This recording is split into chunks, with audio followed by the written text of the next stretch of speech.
दोस्तों, मेहरबानों, कदरदानों, क्या हाल है। आज जो है मैंने एक मूवी देखी। उसका नाम था झुंड। और ये मैंने पहली बार नहीं देखी, मैंने दूसरी बार भी नहीं देखी, तीसरी बार भी नहीं देखी। ये मैं कई बार देख चुका हूँ। क्यों? क्योंकि ये एक मास्टरपीस है।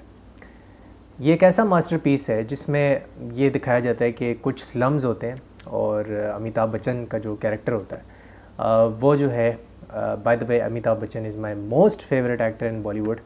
तो मेरे जो फादर हैं वो उनके बहुत बड़े फ़ैन हैं, तो उनकी वजह से मैंने उनकी सारी फिल्में जो हैं वो देखी हुई हैं।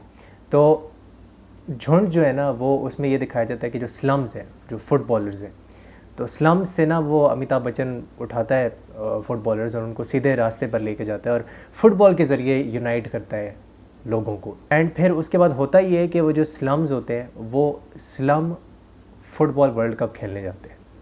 स्लम फुटबॉल वर्ल्ड कप एक बहुत ही यूनिक किस्म का कॉन्सेप्ट है कि जिसमें तमाम झोपड़पट्टी के जो बच्चे हैं दुनिया के जितने भी हैं वो स्लम्स वो वर्ल्ड कप खेलते हैं अब इसमें फ़ुटबॉल का। तो ये जो है इसके अंदर एक दिखाया गया है और इसके अंदर मैसेज क्या दिया गया है वो इम्पोर्टेंट चीज़ है। मैसेज ये दिया गया है कि फ़ुटबॉल का कोई धर्म नहीं होता, कोई मज़हब नहीं होता, कोई जेंडर नहीं होता और कोई सरहद नहीं होती। सबसे इम्पॉर्टेंट मैसेज यही है इसका, और जो कि सच है। Football has no religion, football has no gender, football has no borders. So ये है, और आज इसी से इंस्पायर होकर जी ये वीडियो बन रही है। एंड बात करेंगे पाकिस्तान वेमेंस टीम पे ऑब्वियसली, और उसके साथ बात करेंगे हम बांग्लादेश की जो मेंस टीम है उन्होंने कैसे कुवैत के ख़िलाफ़ खेला। बहुत ही अच्छी परफॉर्मेंस रही है बांग्लादेश की मेंस टीम की, उसको दाद देनी चाहिए। आई बिलीव कि उसको स्पॉटलाइट में लेके आना चाहिए। एंड साथ में ऑब्वियसली इंडिया जो है उनकी जो मेंस टीम है वो फाइनल में पहुंच गई है फिर से, once again of SAFF men's championship, एक और अच्छी अचीवमेंट। एंड 9th टाइम वो टाइटल जीत सकते हैं। कल फाइनल है कुवैत और इंडिया का, और कुवैत और इंडिया आपस में मुकाबला करेंगे एंड देखते हैं कि कौन जीतता है। बट उस पर आने से पहले let's start with Pakistan women's team. Pakistan women's team जो है वो खेलने जा रही है अपने 2 मैचेस सिंगापुर के साथ। एंड ये जो 2 मैचेस हैं ये एक ऐसी टीम के ख़िलाफ़ हैं जो कि रैंकिंग में 131 है, और सिंगापुर जैसे कि मैं बता रहा हूँ कि it is a stronger team in ranking. और पाकिस्तान जो है, पाकिस्तान की जो रैंकिंग है वो 161 से अब 157 पे आ गई है, ऊपर चली गई है वेमेंस टीम की रैंकिंग, जो कि बड़ी अच्छी बात है। 9 मैचेस खेले हैं, 8 साल का बैन था, 8 साल से कोई इंटरनेशनल फ़ुटबॉल नहीं थी हमारी वेमेंस टीम के लिए। अब जब वापस आई है तो 9 मैचेस खेली है हारून मलिक साहब के अंडर, और इसकी जो है दाद देनी चाहिए हारून मलिक साहब को क्योंकि उन्होंने ये मैचेस कराए हैं, तो credit where it's due. And Adeel Rizki इसके मैनेजर हैं, he has UEFA B licence. और इसके साथ मैं आपको बताऊं कि वो लामासिया में 4-5 साल गुजार चुके हैं। इनकी जो टीम है इसने रिज़ल्ट्स दिए हैं। सऊदी अरेबिया के साथ जो विमेंस टीम थी उन्होंने 1-1 ड्रॉ किया, कमोरस को हरा चुकी है ये टीम 7-0 साफ विमेंस चैम्पियनशिप में हरा चुकी है पाकिस्तान की विमेंस टीम मालदीव्स को 7-0। एंड अभी ताजिकिस्तान को जो पहला ज़िंदगी का पहला इन लोगों ने ओलंपिक क्वालिफायर खेला, विमेंस ओलंपिक क्वालिफायर, उसमें ताजिकिस्तान को पकड़ के हरा दिया और 20-25 दर्जे ऊपर थी ताजिकिस्तान विमेंस टीम से। तो इस टीम ने रिज़ल्ट्स प्रोवाइड किए हैं बहुत ही छोटे अरसे में, बहुत ही शॉर्ट स्पैन ऑफ टाइम में। अगर मैं मेकअप की बात करूं, स्क्वाड के मेकअप की बात करूं, तो 6 डायस्पोरा प्लेयर्स हैं इस टीम के अंदर। एंड उसमें से मुझे लग रहा है 4 तो स्टार्ट डेफिनेटली करेंगे, फॉर श्योर मुझे लग रहा है ये 4 तो स्टार्ट करेंगे। 4-3-3 खेलती है जो विमेंस टीम है, वो पोजेशन के अंदर जब बॉल हमारे पास होती है 4-3-3 खेलती है। मुझे लग रहा है कि हमारी जो लोकल टैलेंट है जैसे निशा अशरफ है वो मुझे लग रहा है फॉर श्योर स्टार्ट करने वाली है, for sure. Michelle Bhatti left footed centre back, मुझे लग रहा है कि लेफ़्ट साइड पे वो होंगी। राइट साइडेड पे मुझे लग रहा हो सकता है केला सदीकी हो, उनको अब्दुल्ला इकबाल बोला जाता है। हमारी जो विमेंस टीम है उसका अब्दुल्ला इकबाल जो है वो उनको बोला जाता है because she likes to drift into the midfield as well, forward busting जो है वो रन्स निकालती हैं। एंड राइट बैक पे एंड लेफ़्ट बैक पे 2 लड़कियों पे बहुत भरोसा है हमारे कोच का। एक नज़ालिया सिद्दीकी हैं जो कि लेफ़्ट बैक खेल सकती हैं और वो राइट बैक भी खेल सकती हैं, और सारा खान है जो कि राइट बैक मोस्टली खेलती हैं, मैंने देखा है उनको खेलते हुए। विमेंस जो ओलंपिक क्वालिफायर था और जो सैफ विमेंस चैम्पियनशिप है इसमें हमें ये दोनों लड़कियां नज़र आई हैं, तो इस पर भरोसा बहुत है। अगर मैं वैसे मैनेजर होता तो मैं शायद इनको ना करता, क्योंकि ये I want start them because they get out of possession, they lose the ball, बहुत आराम से लूज़ कर देती हैं। एंड पोजेशन जब आप लूज़ करते हो तो फिर आप पे एक एडेड प्रेशर आता है, और अगर आप एक गेम के अंदर 50 बार आउट ऑफ पोजीशन होगे तो आप ऑफ साइड ट्रैप भी नहीं मेंटेन कर पा रहे, इसका मतलब है, और आप हाई लाइन भी नहीं रख पा रहे, जो कि अदील रिस्की ने कभी कभी रखने की कोशिश की है और इसमें वो नाकाम भी हुए हैं बहुत बुरी तरह, क्योंकि उनके पास टेक्निकल प्लेयर्स नहीं है। वही बार्सिलोना वे में खिलाने की कोशिश की जा रही है क्योंकि वही लामासिया का इन्फ्लुएंस है, बट इनकी गेम प्ले में फिर भी थोड़ा बहुत एक लामासिया का इन्फ्लुएंस नज़र आता है। शहजाद अनवर के गेम प्ले में तो कहीं से भी हमें नज़र नहीं आया। सैफ जो मेंस चैम्पियनशिप थी तो मैंने सारे 90 मिनट निकाल के देखे थे, सैफ विमेंस के भी और ओलंपिक क्वालिफायर के भी, तो दे डू प्ले इन अ 4-3-3। कोशिश ये करते हैं कि ये प्रॉपर लिंक अप प्ले करके पीछे से बिल्डअप करके ट्राई करें कि बॉल को जो फाइनल थर्ड है वहाँ तक पहुँचाया जाए। तो वो जो 3 थर्ड्स होते हैं, जैसे फर्स्ट थर्ड, मिड थर्ड और फाइनल थर्ड, वहाँ पहुँचाने की कोशिश की जाती है थ्रू शॉर्ट पासेस।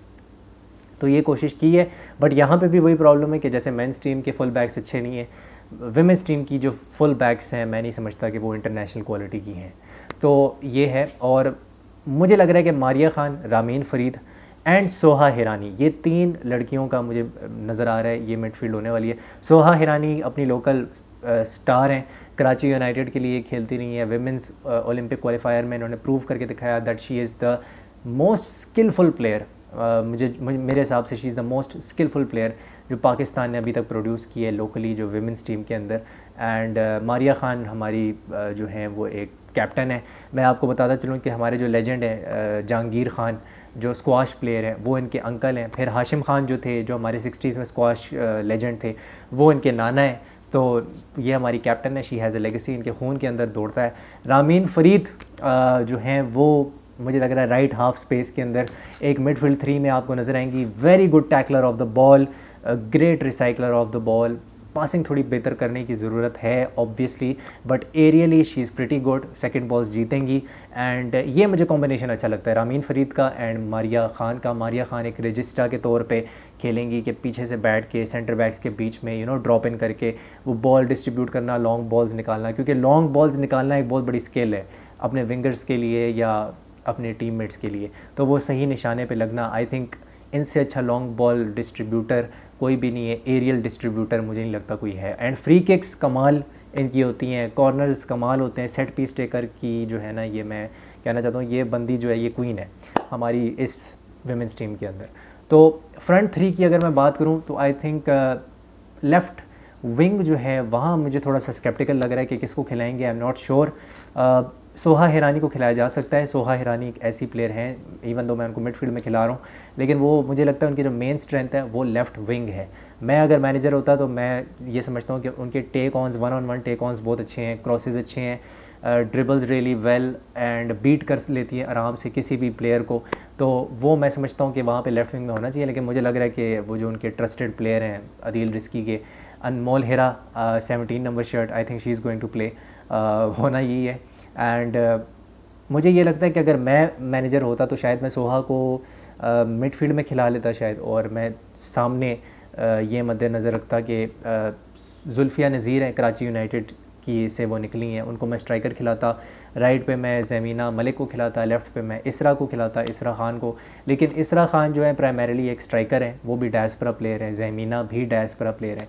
तो ज़मीना खेलेंगी, इसरा खान खेलेंगी डायस्पोरा प्लेयर, मारिया खान होंगी और केला सिद्दीकी। तो ये 4 तो मैं समझ रहा हूँ कि ये 4 तो डेफिनेटली खेल रही हैं ये लड़कियाँ।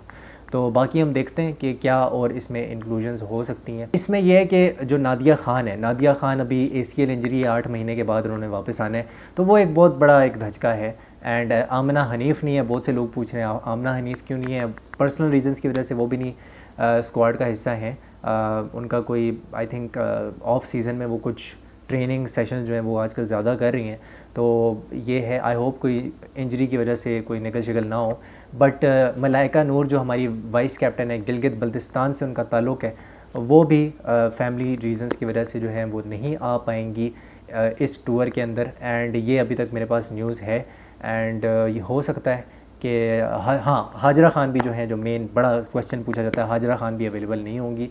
उसका क्या रीज़न है, उसका मुझे यही रीज़न लग रहा है अभी तक कि अदील रिस्की जो है वो यंग प्लेयर्स के साथ जाना चाह रहे हैं। Even though Hazra Khan is only 28-29, लेकिन मुझे लग नहीं रहा कि वो आदिल रिस्की के प्लान्स में, because he wants more young players, energetic, agile और इलेक्ट्रीफाइंग प्रेस करने वाले जो होते हैं, जैसे इसरा है, ज़मीना मलिक हैं, फ़िज़िकल भी हैं ये लड़कियां, प्रेस भी बहुत अच्छा करती हैं दोनों, तो वो जो है मुझे लग रहा है कि उस रूट पे जाना चाह रहे हैं। बट लेट्स सी कि किस तरह परफॉर्म करती है team. I hope this team does well. Of the ball ये टीम खेलती है 5-4-1 या फिर आप समझ लो कि 4-5-1 ये खेल सकती है, एंड इस तरह से कुछ होने वाला है। और आपको एक पोजेशन में 3-5-2 का भी शेप नज़र आ सकती है। हो सकता है इसरा जो है और ज़मीना मलिक जो है वो स्ट्राइकर खेलें, तो ये हर किस्म की इसमें पॉसिबिलिटी है।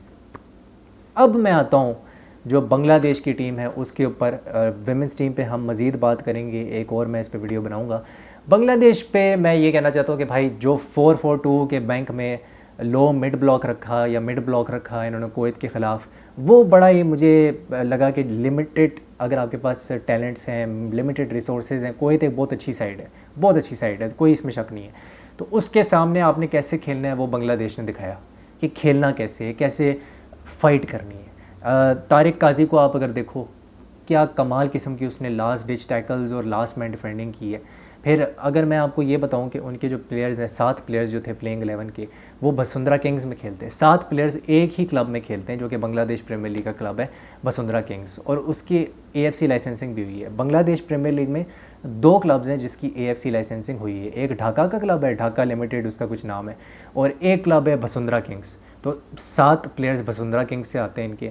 फिर इनके जो 2 प्लेयर्स थे वो ढाका के थे, जो ढाका लिमिटेड वाला क्लब है वो भी AFC लाइसेंस्ड है। आई थिंक मोहम्मद रिदोए जो हैं वो ढाका के लिए खेलते हैं, एंड मोहम्मद सुहेल राना जो राइट विंगर थे उनके, वो भी ढाका के लिए खेलते हैं। फिर एक पुलिस डिपार्टमेंट में इनका खेलता है ईसा फैसल, लेफ़्ट बैक वो खेल रहा था ईसा फैसल, वो पुलिस के डिपार्टमेंट में खेलता है। तो एक आध इनका डिपार्टमेंट भी है बांग्लादेश प्रीमियर लीग में, डिपार्टमेंट्स हैं, बट आई थिंक 1 या 2 होंगे मैक्सिमम। सो 11 टीमों में अगर 1-2 डिपार्टमेंट्स हैं तो वो इतना मुज़ायका नहीं है, लेकिन they have a proper league जिसकी अब AFC लाइसेंसिंग के क्लब्स होते जा रहे हैं, वो क्राइटेरिया मीट करते जा रहे हैं। इसका मतलब ये कि इनके जो 3 क्लब्स हैं, बांग्लादेश के 3 क्लब्स हैं, उसमें से सारे खिलाड़ी प्लेइंग 11 में खेल रहे थे। और मेरे ख्याल से डायस्पोरा प्लेयर शायद 1-2 ही थे। एक तो आपका जमाल भुयान था, क्योंकि जमाल भुयान डेनमार्क में पैदा हुए हैं, ये सबको पता है, तो वो आप कह सकते हैं डायस्पोरा प्लेयर है। May bee keeper was diaspora, may be, मैं श्योर नहीं हूँ। ज़ीको उनका नाम है, अनीसुर रहमान ज़ीको। तो वो जो है ना, इन्होंने काफ़ी अपने ग्रास रूट्स लेवल पे काम किया है। तो ग्रास रूट्स लेवल पे काम करने से आपको ये रिजल्ट्स नजर आए हैं 4-4-2 में, और प्रॉपर हराम बॉल खेली है। क्योंकि अगर आपके पास लिमिटेड रिसोर्सेज हैं, हमजा चौधरी भी नहीं आ सका बांग्लादेश के लिए, उसको भी लाने की ये कोशिश कर रहे थे, तो फिर आपको प्रॉब्लम होगी। स्ट्राइकर अभी मैं श्योर नहीं हूँ इस मैच में जो स्ट्राइकर था वो डायस्पोरा था या नहीं था, बट जो शेप रखी हुई थी इन लोगों ने, ऑफ द बॉल शेप, मैं वही बात करता हूँ, अगर स्ट्रॉन्ग टीम है सामने तो आपने ऑफ द बॉल शेप रखनी है और अपने आप को आपने कॉम्पैक्ट रखना है, और वो उन्होंने रखा। और सेट पीसेस का भी इस्तेमाल करने की कोशिश कर रहे थे। गोल निकल सकता था बांग्लादेश के लिए, लेकिन आई वुड से कि ये बहुत अच्छा साफ चैम्पियनशिप गया। कोई ये नहीं सोच रहा था कि बांग्लादेश की जो टीम है वो सेमीफाइनल तक पहुंच जाएगी, कोई रेट नहीं कर रहा था। लोग मोस्टली कह रहे थे लेबनान, मालदीव्स ये होगा, लेकिन बांग्लादेश सरप्राइज्ड। तो ये है। अब यहाँ से मैं बात करना चाहता हूँ कि India, I will come to India now. India ने दोबारा से जी इतिहास रच दिया है, दोबारा से तारीख रकम कर दी है, और फाइनल में वो जगह बना चुके हैं। और ये डिज़र्विंग था, बहुत डिज़र्विंग था, बिकॉज जिस तरह से इन्होंने लेबनान के ख़िलाफ़ खेला है, लेबनान का इंटरकॉन्टिनेंटल कप में 0-0 ड्रॉ हुआ, हमें याद है। उसके बाद जो फाइनल हुआ उसमें 2-0, आई थिंक वो इंडिया की बेस्ट फुटबॉल थी, जो सेकंड हाफ में जो 2 गोल्स जब किए थे फाइनल के अंदर इंटरकॉन्टिनेंटल कप के। तो वो मैं आई एम डैम श्योर कि वो इंडिया की रीसेंट मोमेंट्स में बेस्ट परफॉर्मेंस है। ये जो अभी मैच हुआ है, अभी इससे पहले कुवैत के ख़िलाफ़ मैच हुआ, उसमें अनवर अली तबाई खेल रहा था, बहुत अनलकी था क्योंकि इंडिया डोमिनेट करी थी। वो अनलकी था कि क्रॉस इस तरह का आया कि वो ऑन गोल हो गया। लेकिन दोनों मैचेस में अनवर अली मेरे लिए मैन ऑफ द मैच था। बहुत बेहतरीन परफॉर्मेंस दे रहा है वो बंदा। बॉल डिस्ट्रीब्यूशन उसकी देखो, एरियल ड्यूल्स उसके देखो, आपको सीखने को मिलता है जब आप अनवर अली को देखते हो। तो I think as a fan of South Asian football आपको सीखने को मिलेगा। फिर साथ में Gurpreet Singh Sandhu, I think man of the match था इस मैच के अंदर। ही वॉज, पेनल्टीज़ उसने रोकी, 4-2 से ये लोग जीते, और जो काम और कंपोज रह के जिस तरह से पेनल्टीज़ ली हैं इंडिया के खिलाड़ियों ने, वो मेरे ख्याल से उस पर दाद देनी बनती है। And congratulations to India. India जो है वो डायमंड मिडफील्ड के साथ खेल रही थी। अगर आप थोड़ा सा मैच देखो गौर से तो वो डायमंड था कि बैक थ्री खेल रहे थे, फिर सुभाशीष बोस जो था उनका, जो मोहन बगान का जो लेफ़्ट बैक है, वो डायमंड मिडफील्ड में घुस जाता था और वो लेफ़्ट साइड पे डायमंड मिडफील्ड में था। राइट साइड पे थापा था जो सिंगल पिवट था, उसके अंदर आपको नज़र आता था जैक्सन सिंह जो कि सेंटर बैक्स के बीच में आके ड्रॉप इन करता था, बड़ा चालाक आदमी है वो भी। और उनका फिर आपको पता है कि सहाल वो टिप ऑफ द डायमंड के ऊपर था। तो ये 4 मिडफील्डर्स थी जिसके एमैलगमेशन बन के वो खिलाना चाह रहे थे। थापा जो था और सुभाशीष बोस जो था या इवन समटाइम सहाल जो था वो हाफ स्पेसेस को यूटिलाइज़ कर रहे थे और वहाँ पे डोमिनेट करने की कोशिश कर रहे थे पोजीशन को। इंडिया का एक बस मसला है कि इंडिया जो है वो फिनिश नहीं कर पाती। अच्छे चांसेस निकालेगी, XG बहुत अच्छा बनाएगी, क्वालिटी बहुत क्लास का निकालेगी, लेकिन फिनिश नहीं कर पा रही। इवन सुनील छेत्री के साथ भी इस मैच में वो फिनिश नहीं कर पा रहे थे। मैं पर्टिकुलरली इस मैच की बात कर रहा हूँ, वरना हम सबको पता है कि सुनील छेत्री मैच निकाल के अनलॉक करके निकल जाता है। तो वो है एंड इस पे थोड़ा काम करना पड़ेगा। 6 शॉट्स ऑन टारगेट थे, 16 शॉट्स लिए इंडिया ने, 62% possession, which means you dominated, you completely dominated against a team जो कि बहुत अच्छी साइड है लेबनान। तो ये है एंड मेरे ख्याल से परफॉर्मेंस देखनी चाहिए। अभी फ़िलहाल ये नहीं देखना चाहिए कि कौन पॉट 2 में आ रहा है या पॉट 3 में आ रहा है। मेरे ख्याल से परफॉर्मेंस पे फोकस करना चाहिए। पासिंग कैसी जा रही है, पासिंग पैटर्न्स कैसे निकल रहे हैं, प्ले कैसा बन रहा है, गेम प्ले आपका कैसा है। वो गेम प्ले जो है ना इंडिया का निखरता जा रहा है, वो खूबसूरत बनता जा रहा है और उस पर ईगर स्टिमैच ने काफ़ी मेहनत की है। वो श्रेयस अय्यर जो इनके क्रिकेटर हैं वो भी आए हुए थे मैच देखने के लिए, वो भी सपोर्ट करने के लिए आए हुए थे, वो पीछे ही बैठे हुए थे ईगर स्टिमैच के साथ। तो ईगर स्टिमैच ने फिर से जितवा दिए, स्टैंड से बैठ के ही जो है वो जितवा दिए and nerves of steel show की है इंडिया ने।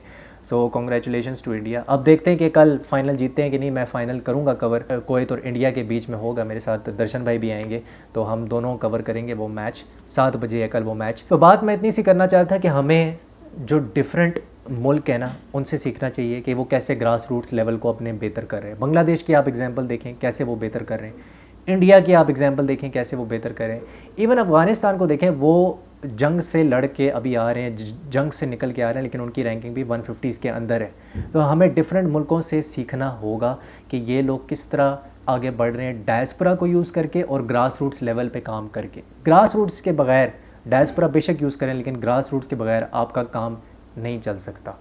तो बजाय ये कहने के जी कि ये हमारा दुश्मन है और वो हमारा दुश्मन है, आप ये समझने की कोशिश करें कि फ़ुटबॉल की कोई सरहद नहीं होती, फ़ुटबॉल की कोई मज़हब नहीं होता और फ़ुटबॉल का कोई जेंडर नहीं होता। जब आप ये समझ जाएंगे तो उस दिन शायद पाकिस्तान तरक्की करना शुरू हो जाए। तो ये मेरा आज का मैसेज है एंड अगर आपको वीडियो पसंद आई है तो लाइक करें, शेयर करें और सब्सक्राइब करें। I will see you soon. Hasta la vista.